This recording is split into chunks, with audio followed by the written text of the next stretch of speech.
Good evening, ladies and gentlemen. Welcome to the Board of Selectmen's meeting for Wednesday, October 7th, 2015. At this time, we graciously ask that you join us in the Pledge of Allegiance to the flag. I pledge allegiance to the flag of the United States of America and to the republic for which it stands, one nation, under God, indivisible, with liberty and justice for all. Mr. Chairman, I ask that those present remain standing for just a moment. 3 of our leading families, by which I mean solidly contributing families, have been bereaved by the loss of loved ones in recent days. I will say the family of retired Master Sergeant John Wayne Savage, 2 tours in Iraq and a tour in Afghanistan. His sister Tara Savage has passed away. Mrs. Margaret Clifford, the mother of well-known North Dighton nurse Rose Borden, and Jack Coelho, the son of the late property manager of Dighton Industries in North Dighton, who himself has passed away. Jack Coelho passed away this week as well. And in their memory, I ask you all to join me in a moment of silence.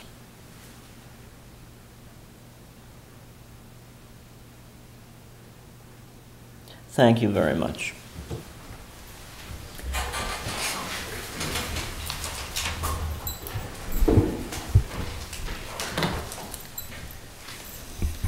Tonight we have some special guests with us.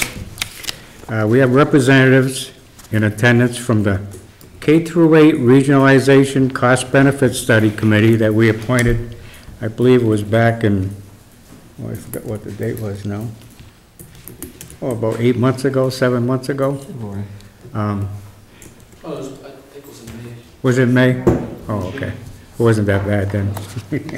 At this time, I would just like to turn it over to the members present here, just to give us a little update and status of what's been going on, what their intent, what's their charge, and how they're doing. Let me give you this. This is help understand what we're trying to do. All right. Thank you. There's a lot of stuff that we're doing, so hopefully this will crystallize it for you all. Thank you. Do you want me to sit here or can I Sure, just you stand sit right back? there. You have your own microphone. So I can follow along.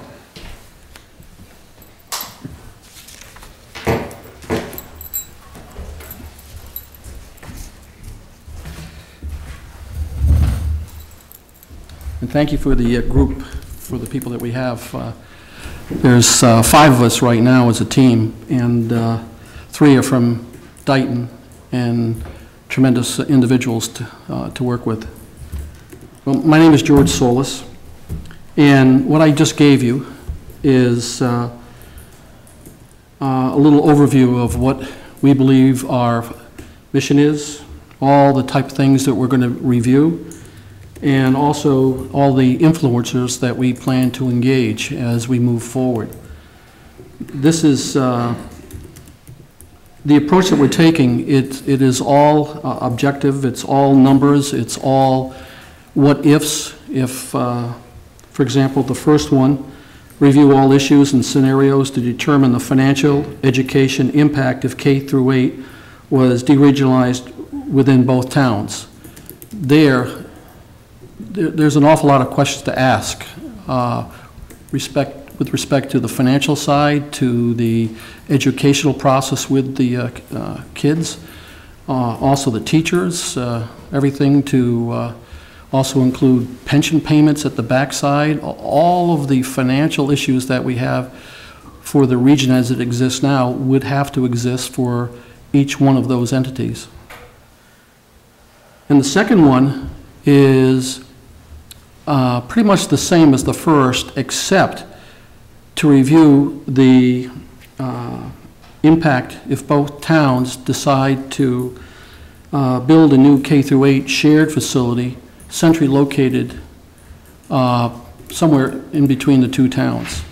So one is if we decentralize, and the other one is if we just combine the schools. And then we end up defining all of the costs, again, the impact, state funds, everything.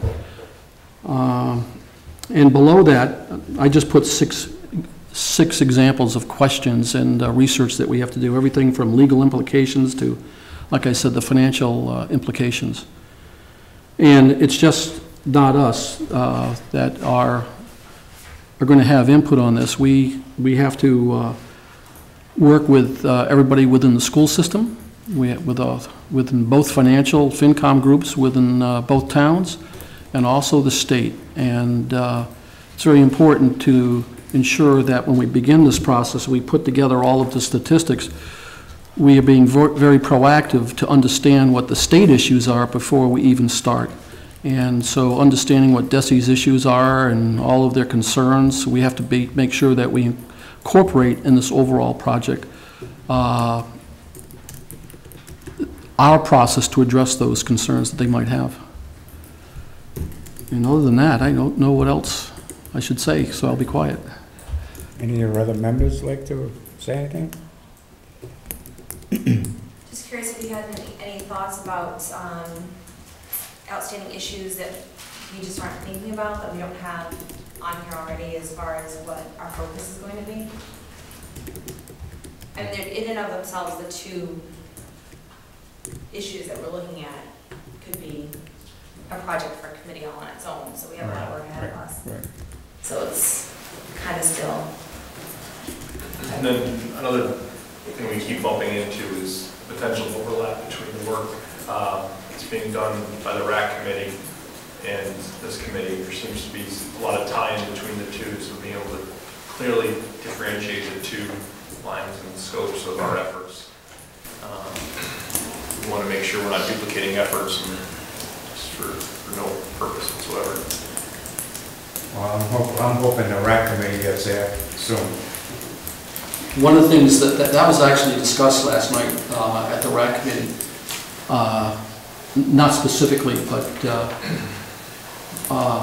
in that if it's decided that the schools separate, there would have to be a new agreement, and the existing agreement that sits now would only exist for the high school. There would have to be another similar agreement it would be specifically to the towns, how they would handle the preschool, the K through 8. But that agreement would still be pretty much be in effect for the high school, if I'm correct. And you were there, Dean, at the same time. The pre-K to 12, you would have to determine, let's assume we're a 9 to 12 regional high school, okay? When you have a K to 8 system, you involve town officials. There's a budget for the K to 8 system. There is a separate school committee, right, elected locally. There is a regional committee. So both Dayton and Rehoboth would have a local school committee plus a regional committee. All of the payroll and accounts payable and things like that would revert back to the town treasurer. Right. So there's expenses involved in that. There would be no regional agreement K to 8 because it's gone. Towns would just run their local K to 8s. Again, thinking of how it was prior to a full K to 12. I'm thinking of all the stuff we brought in when we became a full K to 12. So all payroll, everything to do with operating a independent school system in a town got moved to the regional high school. The regional treasurer assumed all of the reporting responsibilities, handled the accounts payable and the accounts receivable, because the receivable, of course, is the assessments to the town. So you just, in effect, send it all back to the town for the K to 8 system. You have separate payrolls. It's not one big payroll. You send that local school committee would meet on a regular basis, approve bills and payrolls, send them off to the local town treasurer. At town meeting, your local school committee would have to get up and make a presentation to get the money they need to operate the K to 8s. And the other thing too is, if Dayton and Rehoboth are only connected through a 9 to 12 region, what are you going to do about superintendents for the K to 8? We were part of Union 37, and Union 37, Berkeley, Dighton, Rehoboth, Gosnell, employed a superintendent who also was the superintendent for the regional high school. Now, as you know, if you followed Somerset, they've just gone through this because they have a K to 8 and a 9 to 12. So you would also have to look at your central administration, because our towns, since, I don't know, I think it was back in the 30s, that School Union 37 was formed to hire, employ a superintendent and central office staff, okay? Shared staff. So you had the local school systems, you had a Union 37 school committee, and then when the 9 to 12 was formed, you formed the regional school committee. So there's more than just separating the K to 8s, because you've got to look at structure. How many superintendents are you going to employ? 3? I don't think so. I don't think so. Time immemorial, I'll even back up further. Rehoboth at one time had its own, not K, 1 to 8 school system with its own superintendent, its own superintendent's office at Palmer River. School Union 37 was Berkeley, Dighton, Freetown, Gosnold, and Dighton had its own high school, and Berkeley and Freetown tuitioned students in, and at one time Rehoboth tuitioned students into the Dighton High School. All right, but the Union 37 was the administrative structure, because that superintendent was superintendent for Berkeley, Dighton, Freetown, and Gosnold. When Dighton and Rehoboth regionalized, 9 to 12, Freetown regionalized with Lakeville in a 5 to 12 system, I believe. So they dropped out of Union 37, Rehoboth came in, so Berkeley, Dighton, Rehoboth, Gosnold, which was eventually K to 8, but all under one superintendent and all under one central administration. That was located at the regional high school. So that's the other thing. You've got to think about your administrative setup, where you're going to house, if it's not a school union set up with one superintendent and a central administration, where are you going to put them? Because you each are going to have to do something about having a superintendent. Those are the kind of things I can think about, because I was there when we brought it all together, and how we worked with the town treasurers. When Dighton and Rehoboth went to a full K to 12, they dropped out of Union 37, and for a period of years, Union 37 was Gosnold and Berkeley. And then eventually, Berkeley got its own superintendent, and Gosnold had its own. All right, so again, if the decision or the recommendation is that you're going to split the K to 8s, you've got to look at that whole administrative setup. I don't know if the Department of Ed allows school unions, to form. We know they're out there, because there are school unions across the state. I don't know if you can form a new one, but that would be one of the things that I think about. You've got to reverse what's already happened. When you look at our what our role is, what our charter is, it's a pretty big one, and there are a lot of questions, and we know that. And so picture this. What the thought is that there are 3 scenarios. 1, separation. 2, combining, or building a new school where everybody goes to the same school, or we stay the same. Now, and a lot of the citizens, when you talk about budgets and the monies and Chapter 70, how that works, and a lot of the infrastructure on process, people don't necessarily understand and can't define what that means in dollars. So what some of the thought process is, and what we've got to finally agree on, is picture 3 pictures. 1 separating, 1 combining, and 1 staying the same.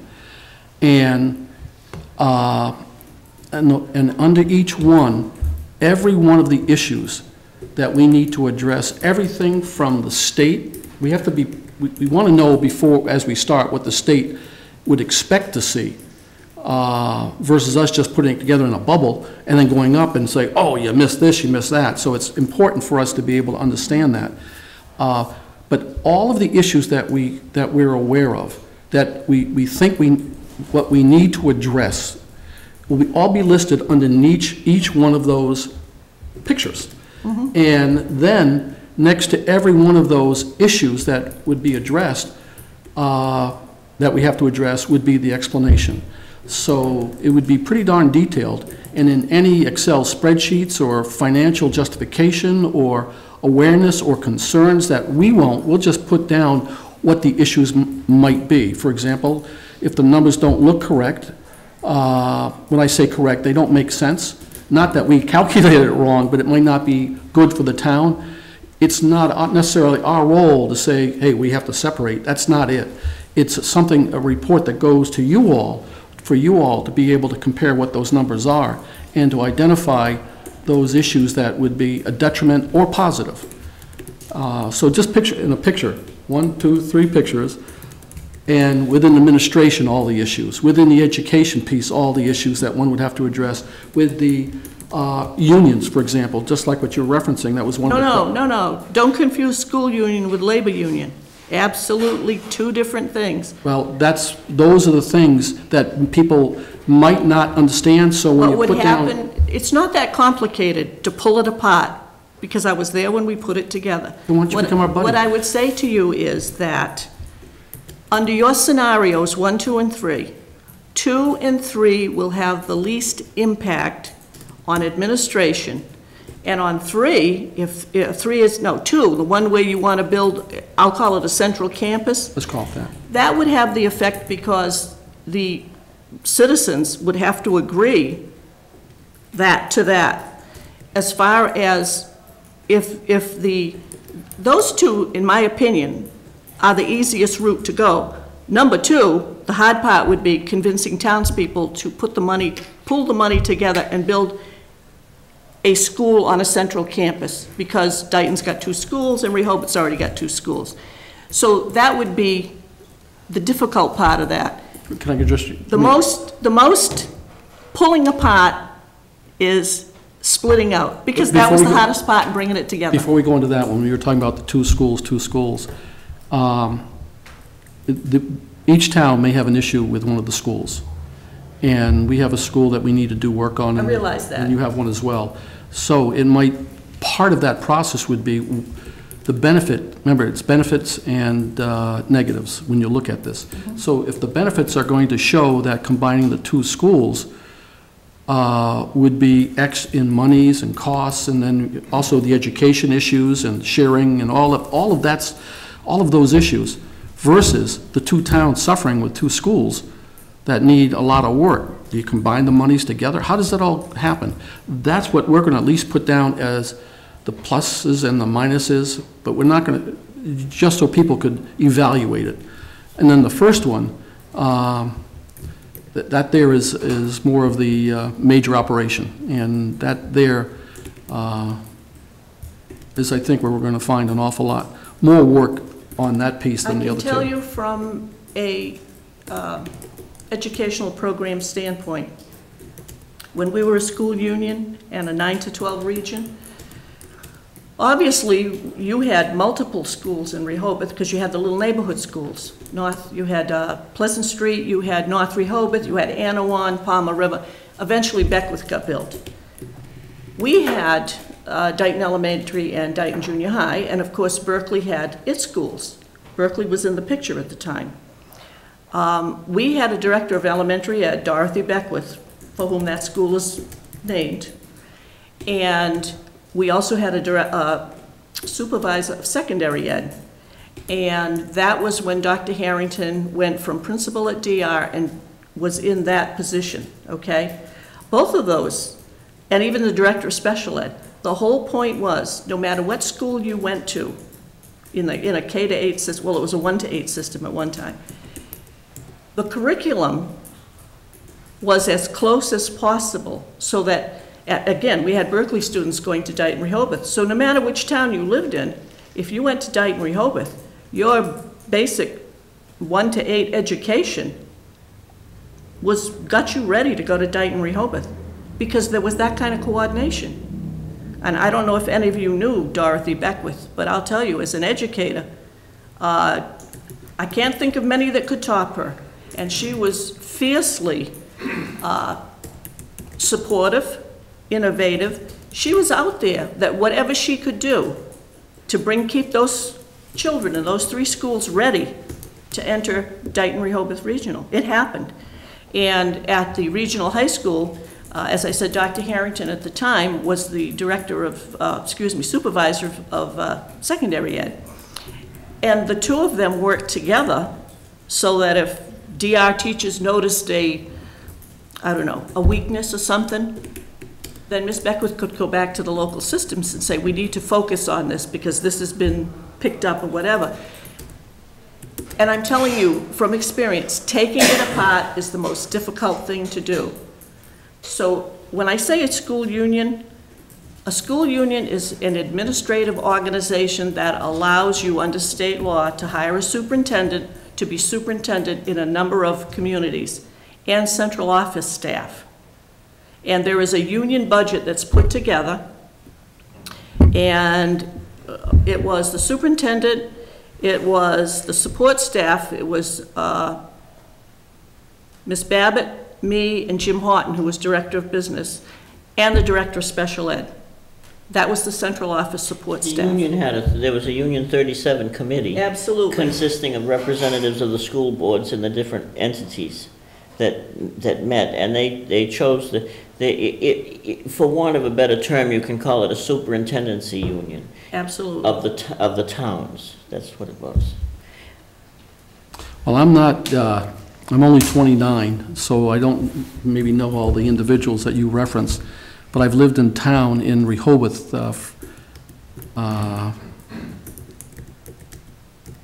44 years, I think.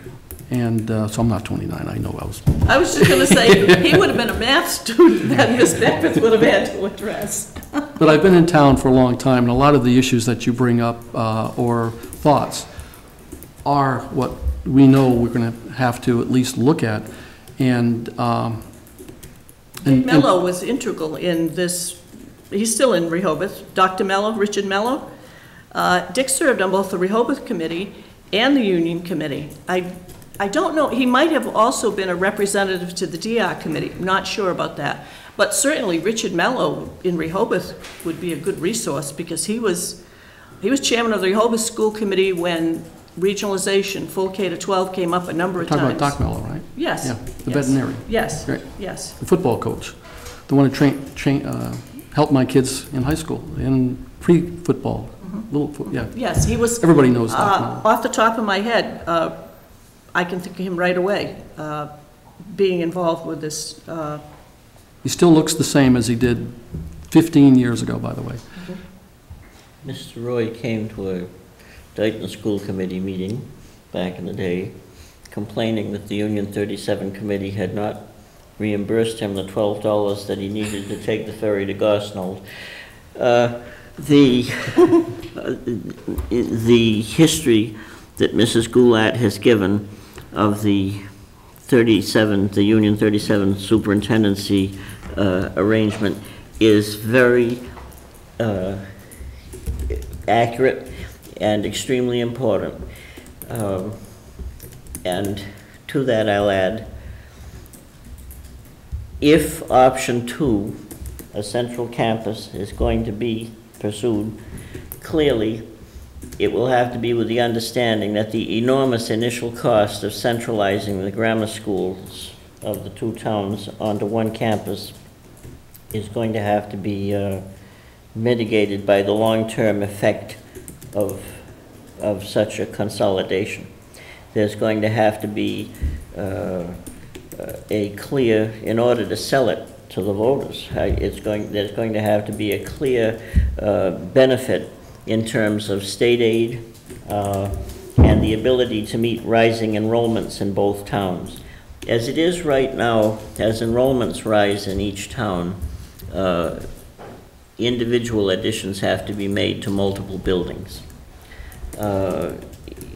If a consolidated projection of growth can be made for the region, then expansion of a single facility can be done in a programmed way that perhaps will be less expensive than the piecemeal approach.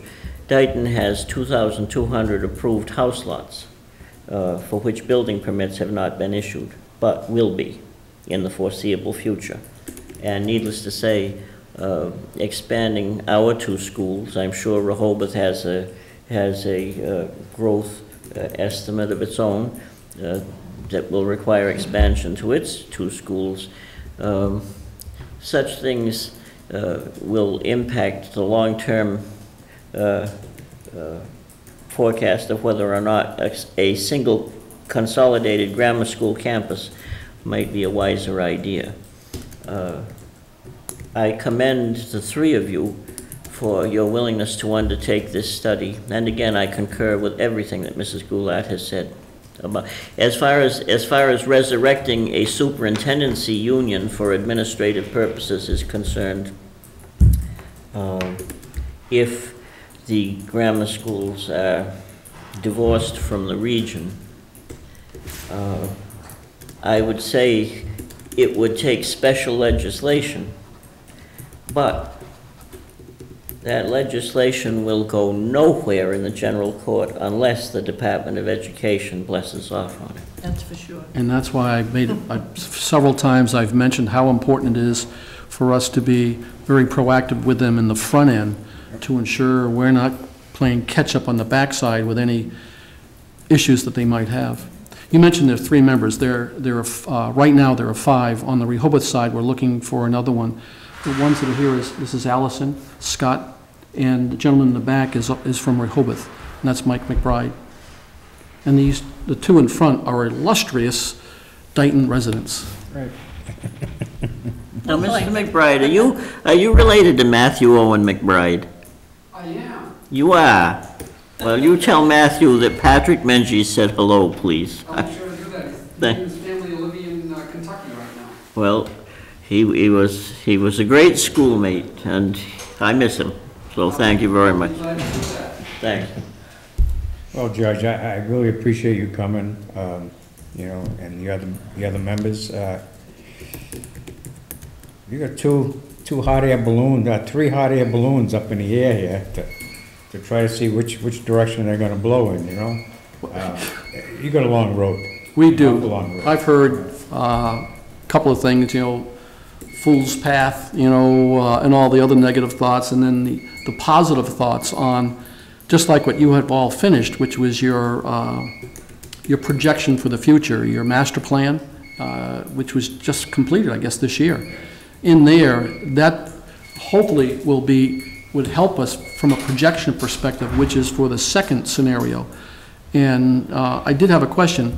If there are 2,000 house lots, and eventually, is there any window of time, or whatever that window of time might be when they might all be built on, is there any average that you have that states that every one of those house lots might have 1 or 2 students?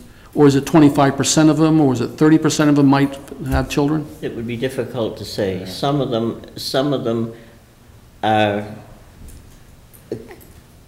approved for an age restriction, that is for senior living, you know, however, before the building permits materialize, or before the investors actually make their move in some cases, that may change. We had one project change hands, and that changed. So it would be difficult to pinpoint it.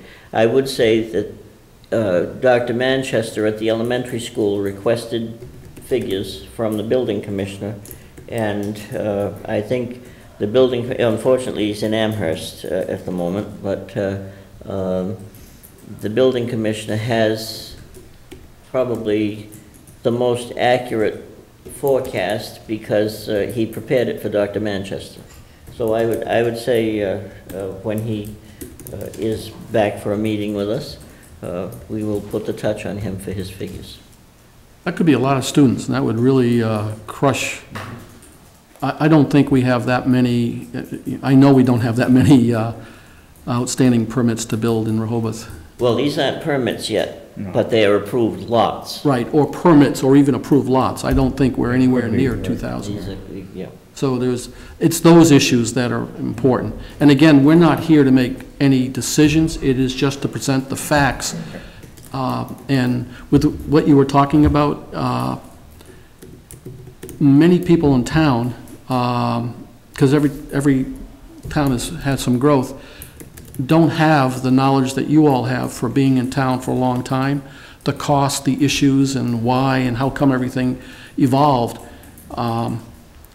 And just to be redundant for one more time, the costs and the impact to the town specifically, they'll talk about it, but they don't understand the impact to their taxes or to future growth for the kids if they happen to stay in town. This is what we're looking at, is being able to bring it above so people can see all that and measure it and then make the decisions. And that's why the three of you sit where you do. What you described, regionalization, when we went to a full K-12, in all honesty, was nothing more than a financial arrangement. The next day after that was voted in, Rehoboth voted after Dayton, because Dayton kept turning it down for none of the reasons that you mentioned. And I'll tell you why it didn't pass for a while. But the day after Rehoboth voted it, because they voted to approve it every time, it was Dayton that kept turning it down. When you came into school the next day, there was no big change. You still had all the same teachers, you had all the same administrators, and as far as the labor unions went, yes, we had, not all of our non-teaching staff was unionized at the time, but as far as the teachers' associations, they were, and it was just bringing it all together and electing officers to be their president and whatever offices they have.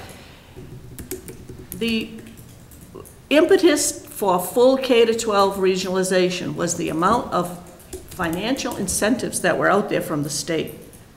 There was so much money, and I'm talking millions, that was available, that Dr. Harrington and I and Doris Reed, who was the district treasurer, we actually visited Ashburnham, Westminster, and Spencer East Brookfield, because those were systems that went to a full K-12.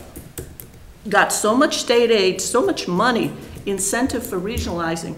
They had to sit down with town administrators to figure out, how do we handle this so that all of this money coming in, you just couldn't spend it frivolously because you don't want it to affect your tax rate, drop it way down, and then, I mean, you had to level this out. We actually made trips to find out how they managed their money. Unfortunately, it took so long for us to get full K-12 that these incentives started to disappear.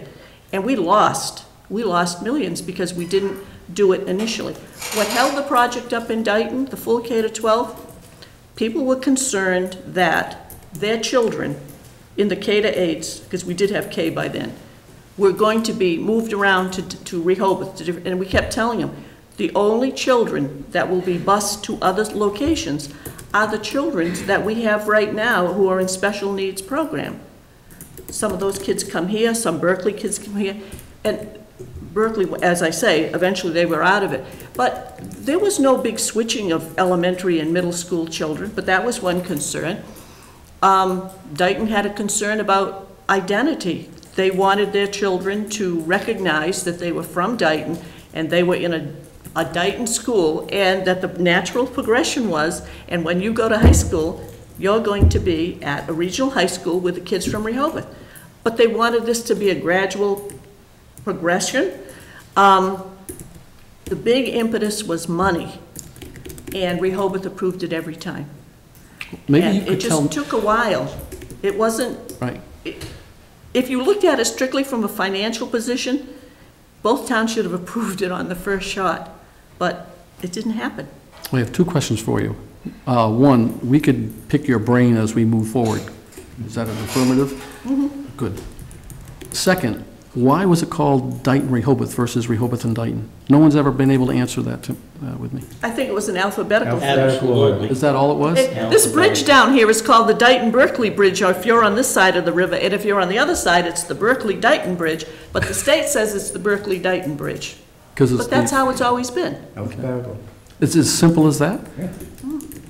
I wish to point out, Mr. Chairman, that Mrs. Goulat knows where Spencer and East Brookfield are. Right, I just heard that. Actually went there, it's Route 9. Yes, well, you know, Route we were, earlier in the day, we were Looking at Spencer. scanning the map and trying to find where Spencer was. We 195 found it, but it took some doing. 195 to Route 9 West, Yep. just keep going. The other thing is that the I'll tell you this, because I was in the first class out of Dayton Rehoboth. So we were the pioneer class. I guess we were pioneers. The first class for DR? Yeah, it's class of 61.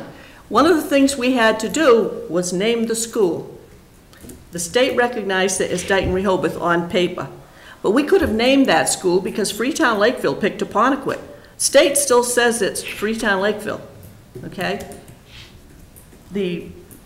However they did it back then, they picked the name Apponequet. And there were suggestions for Anawan.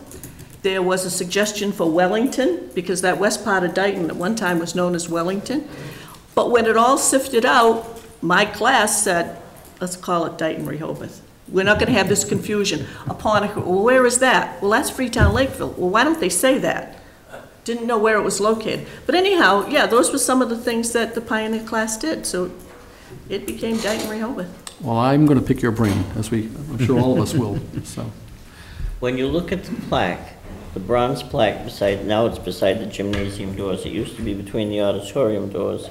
You'll find Mrs. Goulart's name, but you have to know her maiden name in order to identify it.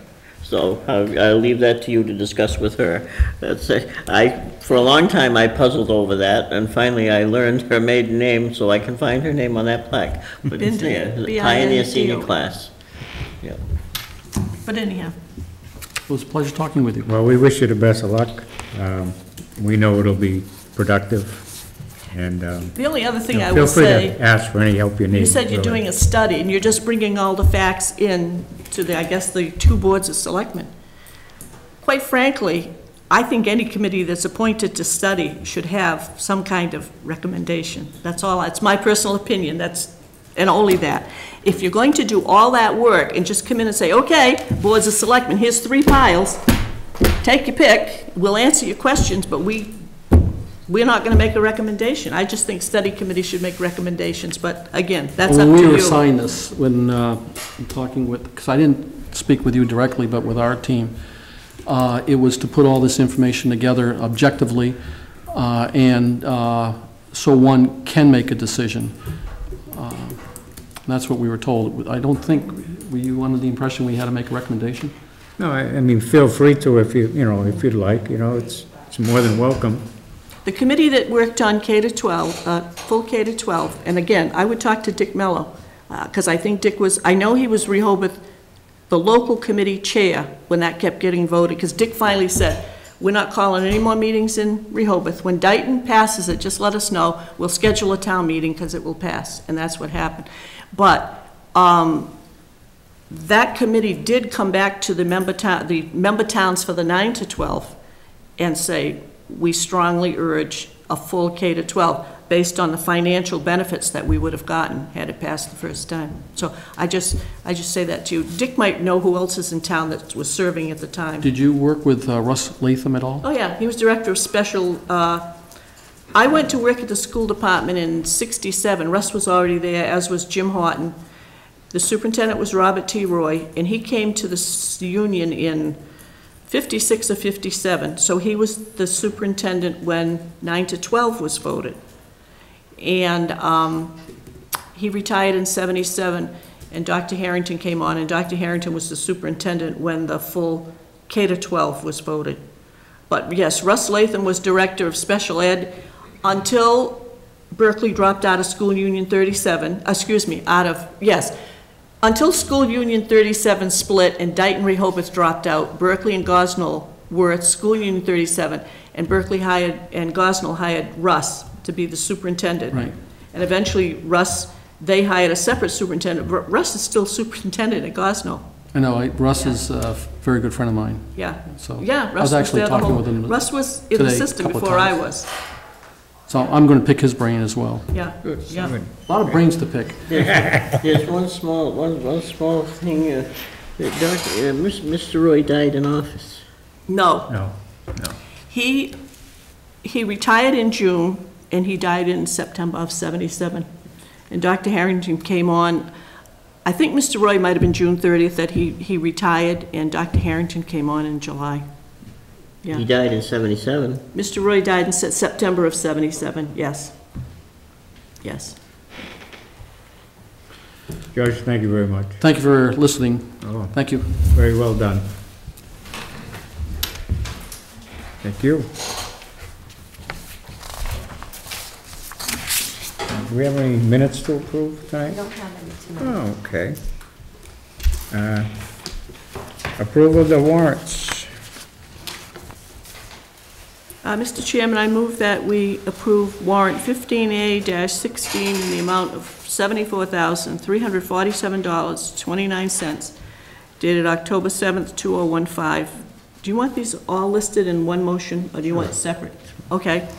I move that we approve warrant 15B-16 in the amount of $98,998.99, dated October 7th, 2015. That we approve warrant 15C-16 in the amount of $775,000, dated October 7th, 2015. And warrant 15D-16 in the amount of $12, dated October 7th, 2015. I second the motion. Motion's been made and seconded. Any further discussion? Is that $12 warrant what you referred to? I don't think so. Didn't get his ferry? Well, that would have been an old bill, an ancient bill. Well, he's not gonna get it on this warrant because that warrant is to put $12 into the general fund. Oh, okay. If there's no further discussion, all those in favor say aye. Aye. Opposed? I thought the same That thing when I motion saw carries. $12. Correspondence. Tonight we have correspondence from the Van Geysen Hall Study Committee.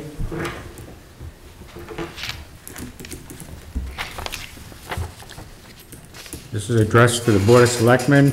Dear Mr. Cronin, Ms. Goulart, and Mr. Menges, the Van Geysen Hall Study Committee has met several times and continues to look at a number of alternative uses for the building. One potential use is to make it a town hall annex to deal with the perceived overcrowding in town hall. However, the committee feels that before we can legitimately evaluate this alternative, we need to ensure that there is truly a need for more space in town hall.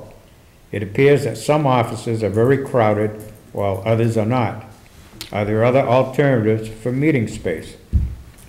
It seems prudent that before we ask the townspeople to spend approximately $400,000 on an annex, that we fully evaluate the need for space. I am requesting that the scope of our committee be expanded to include an evaluation of the space within Town Hall.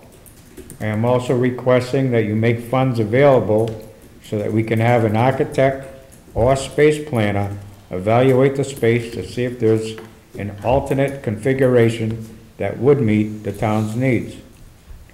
I am available to discuss this request at your convenience, and I will be available at your meeting on Wednesday evening, tonight, 10/7/2015. Sincerely, Robert Mullen, Chairman of the Van Geysen Hall Study Committee. Welcome, Mr. Mullen.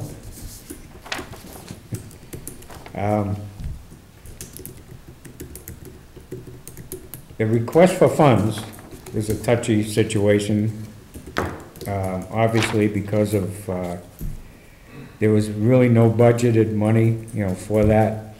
And without knowing some kind of rough cost estimates or, what it might entitle,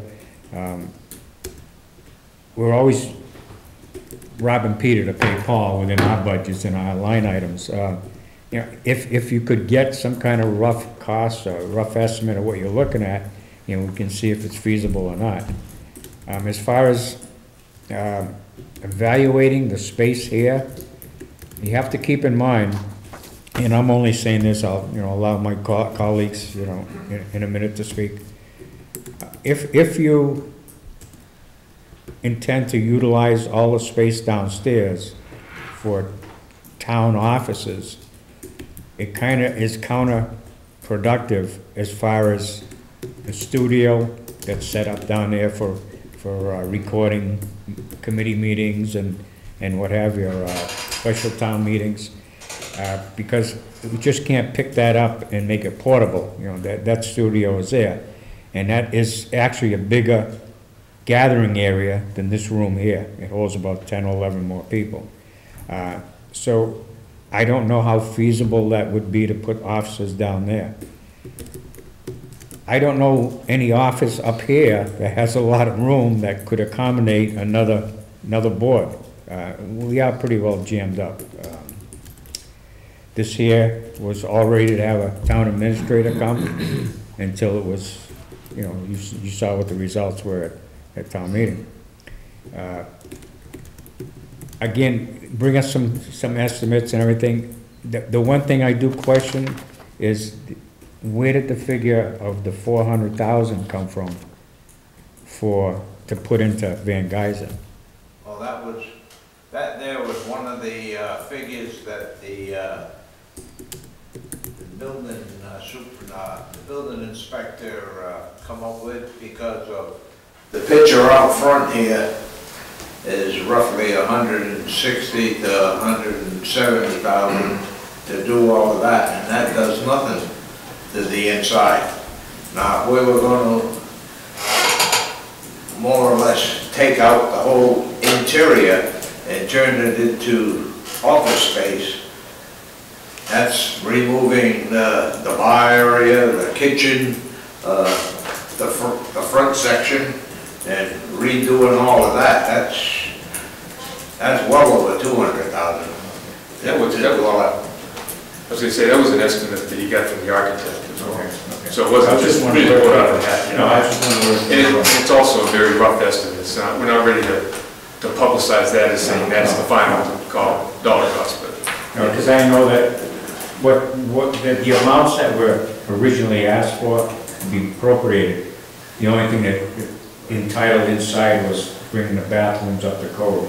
Right. So, you know, again, the extent of the monies for the interior of that building is going to be directly related to what are we going to do with the inside. That's right. So, well, that's why we want to get some sort of an estimate as to how we can evaluate the space that's in this building before we go add another, say, annex to it. If there's room here, we don't need the annex. This is the thing we're looking at before we, you know, if we can, we need a starting place. right. I know where you're going. I don't think there's much question that this building is at capacity. And I don't, in my own mind, see a reconfiguration of the offices that will, in the long term, address the foreseeable growth and additional space needs of this building. But that said, I mean, Van Geysen Hall may or may not be the solution to that problem. We have, for example, a single secretary for both the extremely busy building commissioner and the veterans agent. At some point, with our growth projections, what they are, it's foreseeable that the building commissioner will have a dedicated secretary and the veterans will have a dedicated secretary. And as it is right now, the veterans agent does not have a place where he can meet privately with veterans in this building. Archiving. Many records are kept by part-time committees at home that need to be archived under the roof of Town Hall and eventually need to find a place in the vault. The vault was built for the volume of records that we had at the time the building was built, and moved our records over from the old Town Hall. There are two vaults, I should say. There's a climate control vault for archives in the basement, and then there's the vault. But our archiving capability is small. Right now, we have one secretary working at her desk for both the Board of Health and the Zoning Board of Appeals. We are absolutely at the threshold of having to divorce those two and have a desk for one in one office and a desk for another in another place. God knows, you know, we do the dance This is the payroll of the hours for the Board of Health. This is the payroll of the hours for the Zoning Board of Appeals. The truth of the matter is, if the Zoning Board of Appeals hearing goes until midnight and it takes 3 days to do the minutes, we know very well, you know, sooner or later, this untenable situation is going to have to, and when it happens, we're going to have, for the operation that is now being done at one desk with one computer, we're going to have two. In the town clerk's office, which when we moved into this building, we had a maximum of 3 personnel, we now have 5. Well, that's one reason why we're suggesting this is, how long is it going to be before this building is too small? Well, the building... Okay, is it in the next year or 2 years or 5 years? We don't know. But we have to have somewhere to start. Okay, if this is not going to be have the right amount of space like you're talking, we definitely need more office space. We can see now that there will come a time in the very near future when the archiving and office space of the town government is going to have to be addressed. We have committees that do not maintain offices or records here, which when they get ginned up, the way the zoning board was when it first started, or the Conservation Commission and so forth, they're going to have facilities, community preservation, and so forth and so on. We also have not yet walled off the space for the town administrator. When the town administrator occurs, and I say when because, you know, it's in the cards. Well, this is not the only,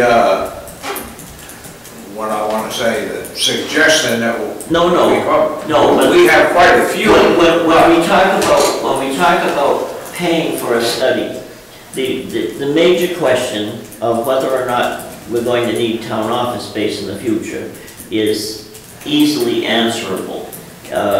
We're on the threshold of needing it now. I think the committee, the Van Geysen committee, needs to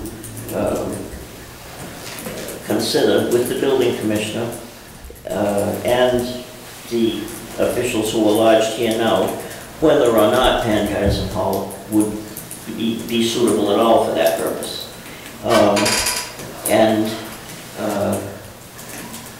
There's one other thing that I implore you to consider, and that is, in 2 years, we will have, if we project it now, in 2 years, we will have the availability of the structural carpentry department of Bristol Plymouth to do the labor at Van Geysen Hall.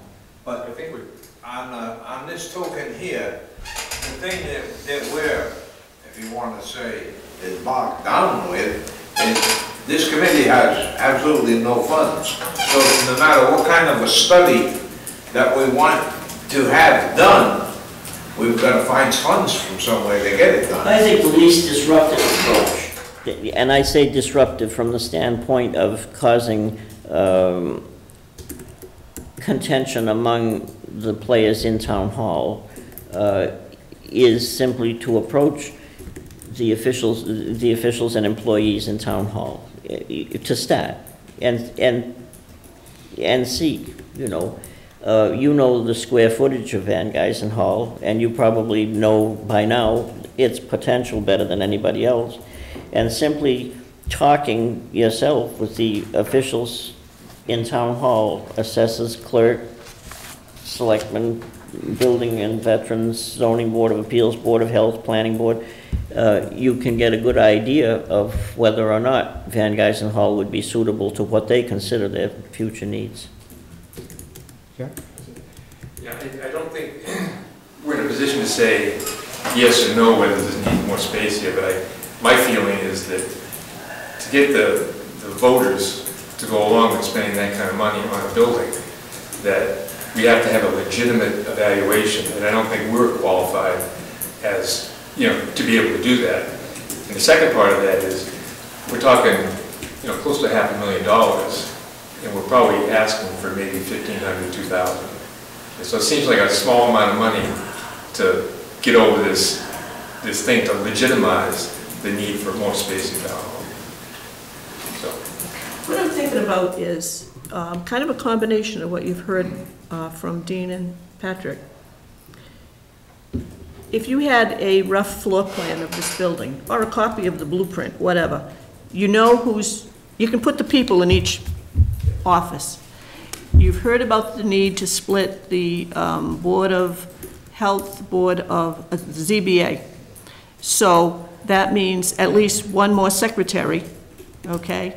And if possible, office space. So once you know what's in the building, you have your drawing and you got everybody in their current locations, then you think about the ones that need to be added. More space for building with a secretary, more space for veteran services with a secretary so that he can meet privately with clients. ZBA with a secretary, Board of Health with a secretary.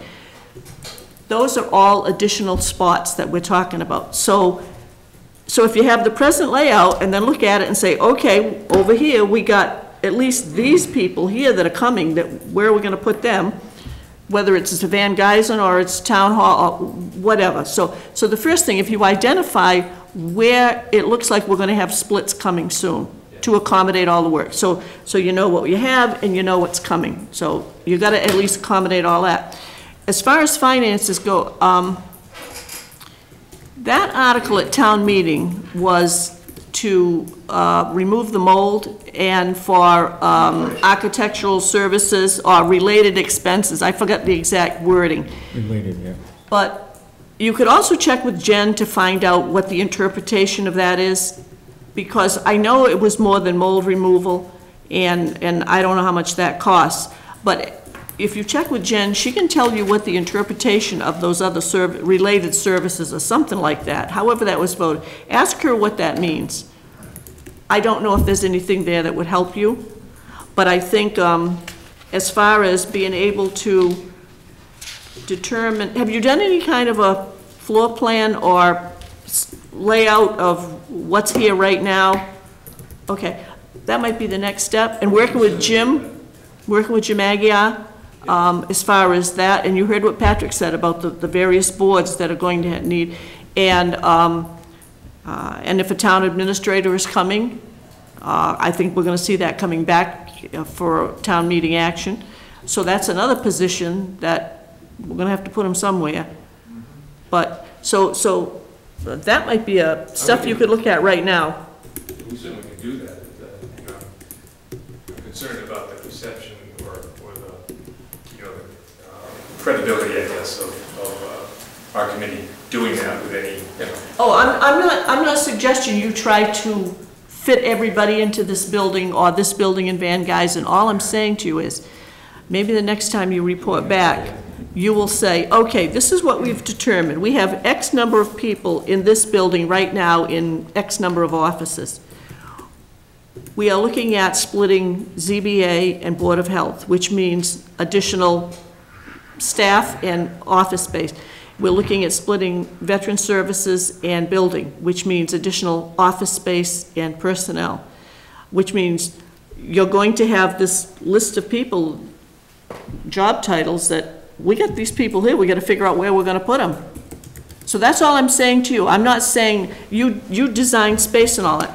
All I'm saying is that maybe the next step is, once you identify that, your next report, and you'll have a chance to talk to Jen and see what her financial interpretation of that article is. But then you can come back to the committee and say, okay, this is where we are, and we've looked at the, making the splits that this board has mentioned tonight, and we come up with, we've got to make room for this number of people, okay? And then, obviously, there would also have to be some thought of, if you could locate them elsewhere, which ones could you do strategically without upsetting, if you will, the whole flow? I think you're starting to get a little ahead of what this committee is, what its mission is. Our mission basically is, what are we going to do with Van Geisen Hall? I realize that, yes. But you have asked about expanding your scope, and what I'm saying is, Well, you can't talk about That is this. one reason, is to get a professional to lay out the space. Is it warranted to convert that to an annex? But you gotta know how many bodies you're gonna put in there and how many offices you're gonna need. Okay. So Well, that's all I'm saying, yeah. you've gotta identify the extras. And certainly, the town treasurer collector's office, it's very tight in there. Yeah. So they could use space, even if they don't have another person. But that's all I'm saying, is identify the extra space and the extra people, because then you'll know at least that much, all right? Because if money becomes available to have somebody come in and look at this, you're already gonna have that done, and you're gonna say, this is what we have, and this is what we see coming. Yeah. So this is what we need you to look at, Okay, whoever. We can go that way. I think the That's all I'm key, saying. I think the key thing here is, that money that was appropriated, you know, for a quick answer to your concerns right now, for the removal of the mold. Now, we all know that what mold was there has ceased, because the water caused the spreading, and without the water and all that stuff, that's it. It's gone.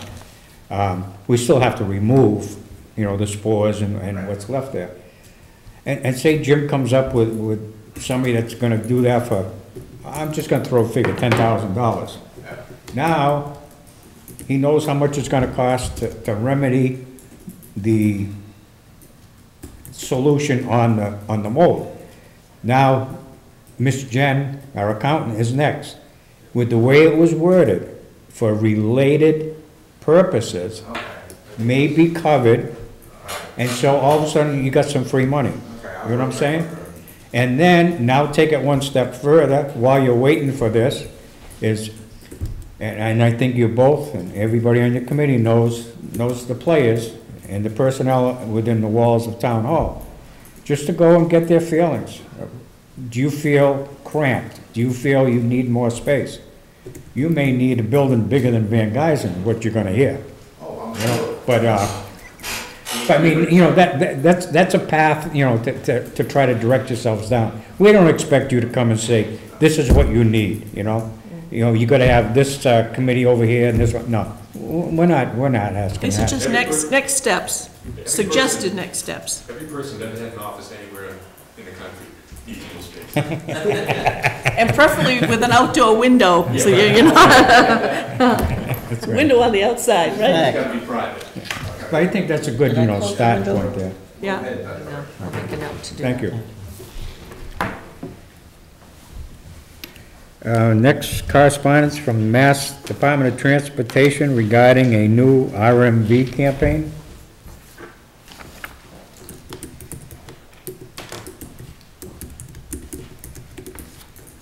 The Registry of Motor Vehicles launches a campaign, and they label it as Skip the Line, Go Online. Now, this is funny because we just got this correspondence. I was going to the Cape last weekend, and of course came back. And on Route 6, I saw at least 4 light-up signs. At first I thought it was an Amber Alert, but no, there were signs saying, go online, renew your license. Next one, go online, renew your registration. I'm saying, what's going on here? And here's the correspondence, which I'll read now. The Mass Department of Transportation Registry of Motor Vehicles launched a campaign to promote its Massachusetts registryofmotorvehicle.com online registration and license renewal services as the agency prepares to process more than 1.32 million renewals before December 31st, online. Performing a registration or license renewal on Massachusetts registryofmotorvehicles.com takes minutes. By reminding customers and maybe introducing customers for the first time to our online renewal services, we are trying to keep more than 500,000 people from branch lines this fall. The Registry of Motor Vehicles is encouraging all customers, in particular those who hate to wait, to first visit their online site to determine their eligibility for an online transaction before getting in line at a local branch. There will be customers who will still need to visit a branch before the end of the year. Branch visits are required for certain commercial registrations. It's still required for customers with outstanding financial obligations. That's mostly tickets. If you don't pay, you don't renew anything. Or those who require an eye test or a new license photo, which is now required, this is news, every 10 years. Licenses are eligible for renewal 12 months prior to the expiration date, and registrations may be renewed up to 6 months in advance. All vanity plates and trailers expire in November, and commercial registrations and motorcycles expire in December. If you're a AAA member, you have the option of renewal services at a dozen AAA locations in Massachusetts. Closest one to us being Somerset. So you can go to that Somerset AAA location, do all your renewals there. That's basically the new campaign they have out. Next question I would have is how many registries are they gonna close? That'll be the next thing. But anybody that wants to take a little gander at it, just go to capitalrmv.com. That's the online website. Very interesting. See, you can do it right online now. I did my last one online. My next one's got to be at the registry. It'll be 10 years. Oh. Yeah, I've done car registrations. I did license renewal, but I went to AAA this time because it was the 10th year. It was, you know, and I had to go get a picture. There was a line at AAA. There was? But once you get there, I mean, and get in line, the good thing is about AAA in Somerset, when you go in, if you're there for, all right, are you here for registration? Okay, you wait right here. What do you need? I need my license renewed, but I gotta have a picture taken. Okay, right here. So you don't all wait in the same line for the same, you know, registrations mostly go quickly unless it's a commercial or a whatever. And then this person over here does photographs and you get your license and all that. Whereas the registry, they try to do that, but there's so many people there. There are always lines, no matter what you do. Take a number. Yeah, yeah. Remember the old days?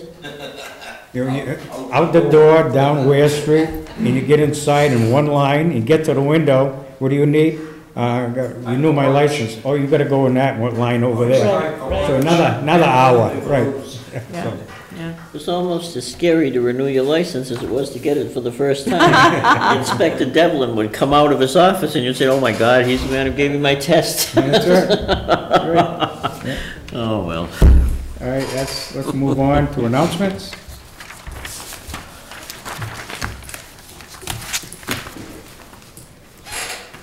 I'll start a few. The Board of Health has Sharps disposal containers for sale for Dayton residents only at the office.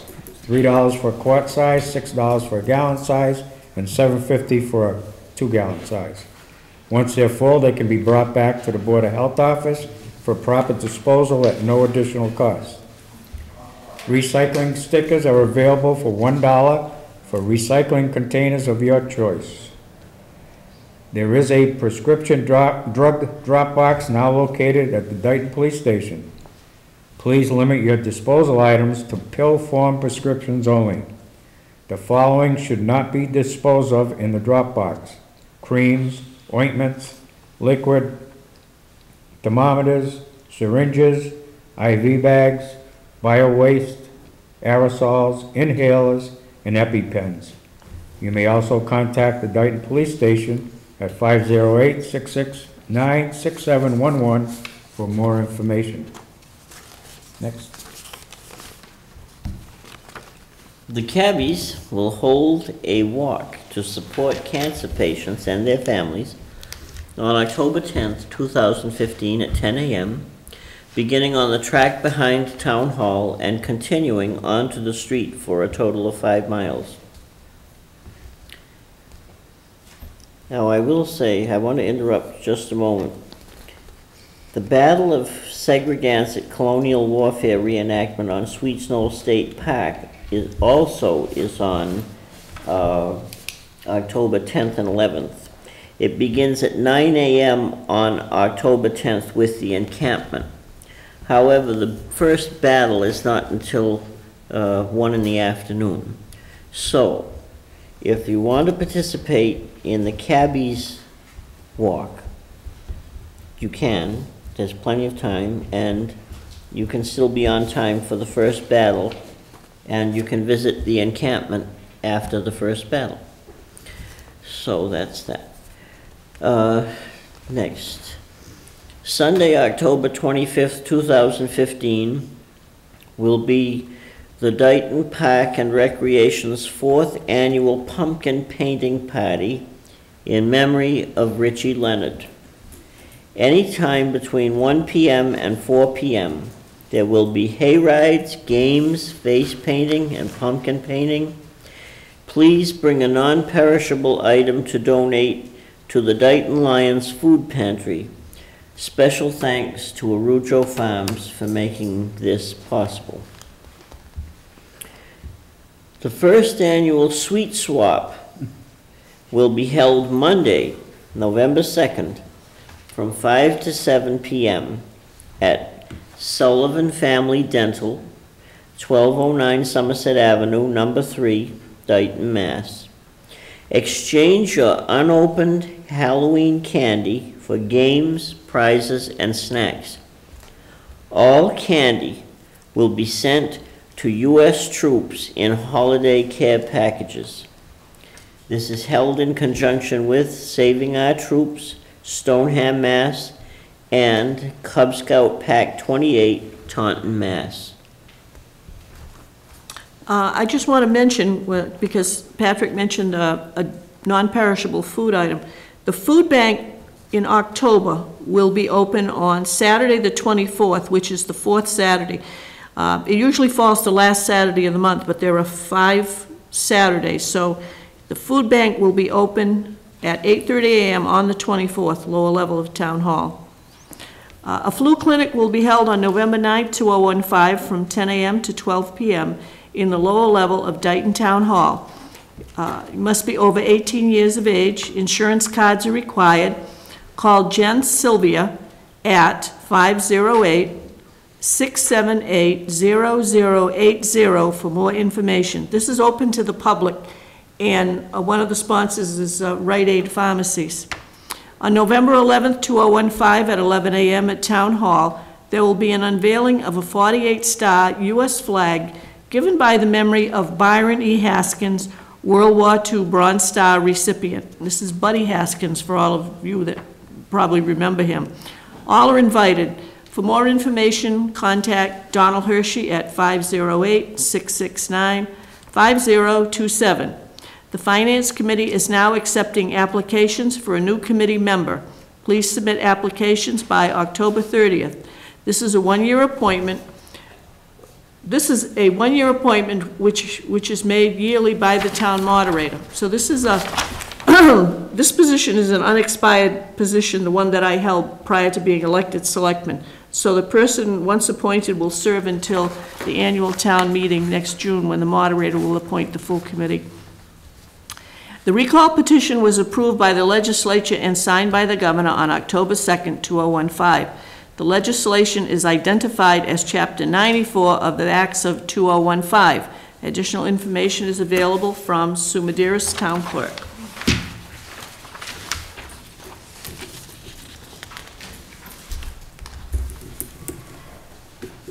Thank you. Under old business, we have an opportunity to review, discuss, or act on a set number of members and application deadline date for the Board of Health Study Committee. Qualified health personnel are encouraged to apply. Janet?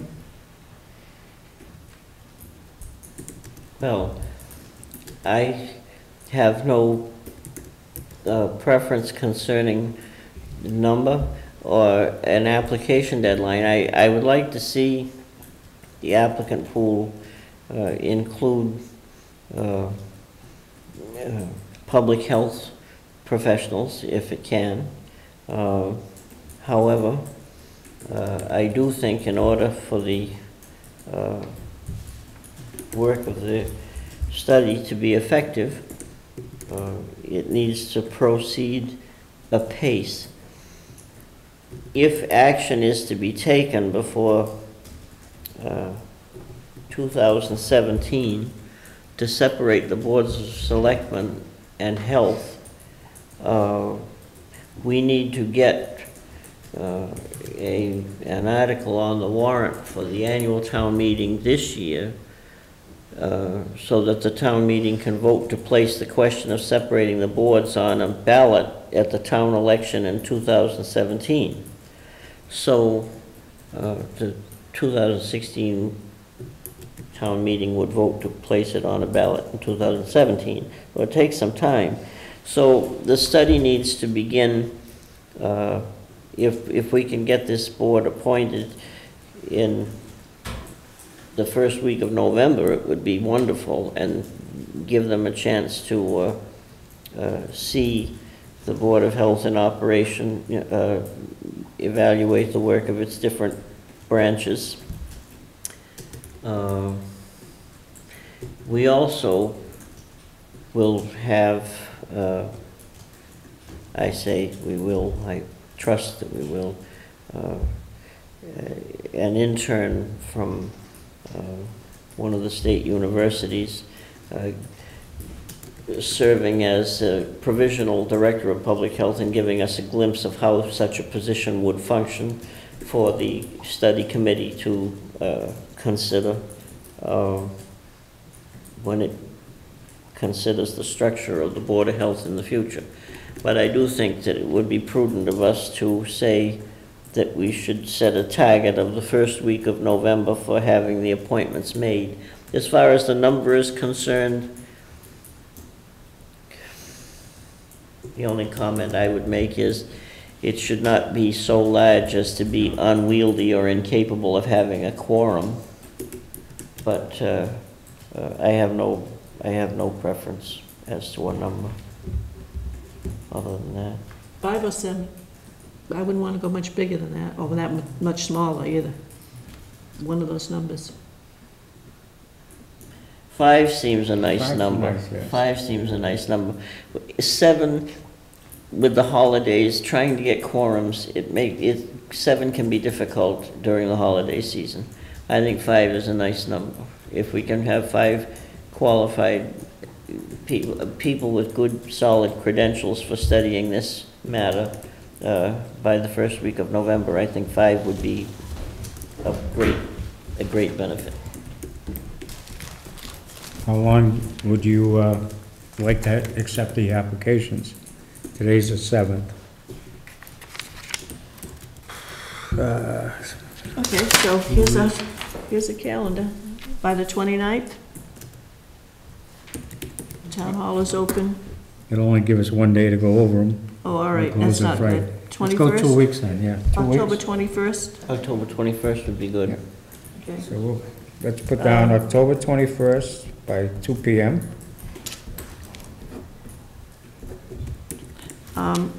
Mr. Chairman, I make a motion that we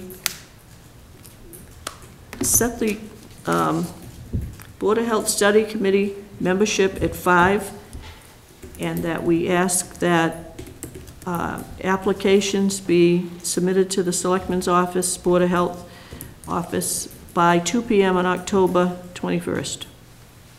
I second the motion. Motion's been made and seconded. Any further discussion? I would like to say that at the time that we voted to create a committee to study the structure and functions of the Board of Health, I specifically enjoined Mr. Ron O'Connor, who is the acting director of public health for the Commonwealth at the moment, to the Dayton resident, to please, take a hand in guiding this committee, this study. I have had a conversation with him today, and I do want to say he is going to ask the Ethics Commission to give him an opinion before next Wednesday concerning whether or not, being a Dayton resident and also an employee of the Commonwealth, he may ethically serve to help our study for our town. It may be that there won't be a problem. However, he did indicate that if the Ethics Commission has any qualms about it, he will see to it that another Department of Public Health employee of solid credentials is at least available as a resource for the committee, so that they will have the guidance of a DPH expert in local Board of Health function and structure. Nancy? No, I'm all set.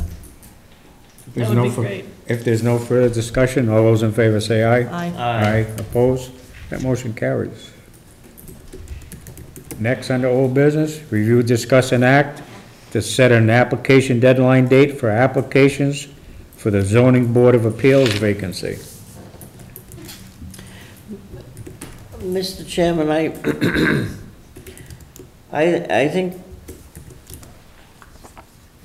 it will be well to have a deadline date, but I do wish to say we had a few applications in the file from persons who had already expressed an interest in some type of land use committee appointment.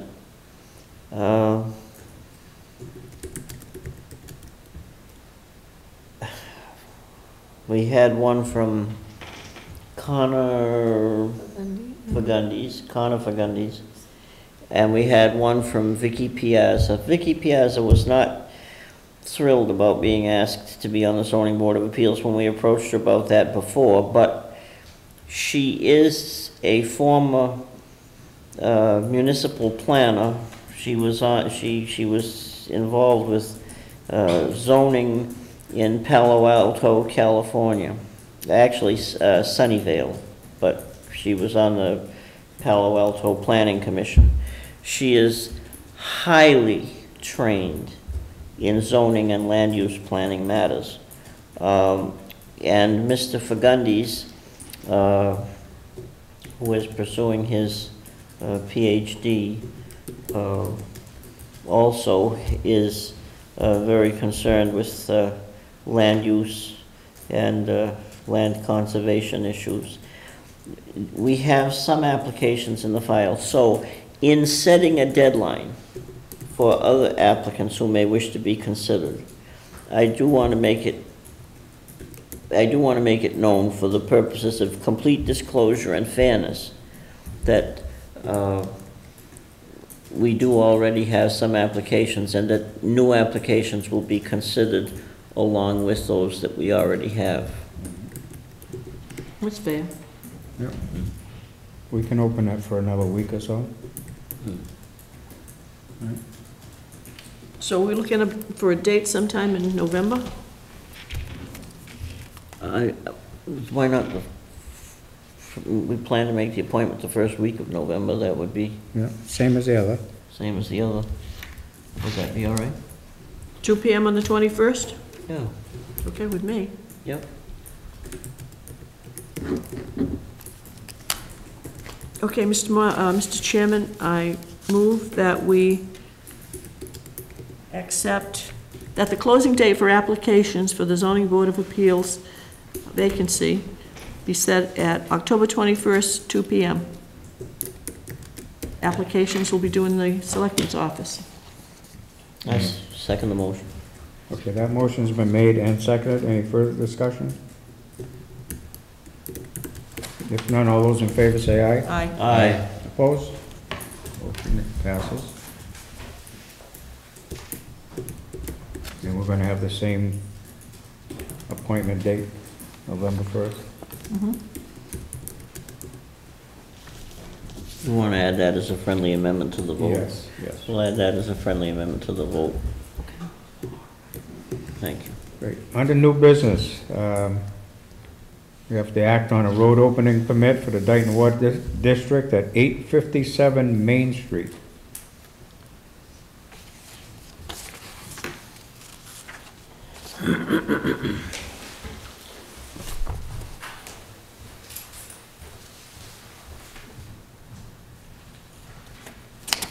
This is installation of a new water service, which needs a road opening permit by the Dayton Water District. I'll entertain a motion to approve this road opening permit at 857 Main Street. Is it a new home? Do we know? Doesn't say. It's a new service, It's a so new service.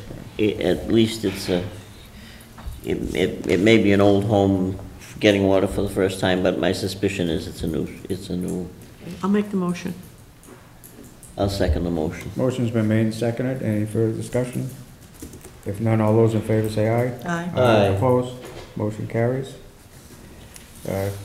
Along the same lines, we have a request for a road opening permit, again from the Dayton Water District at 1889 Elm Street.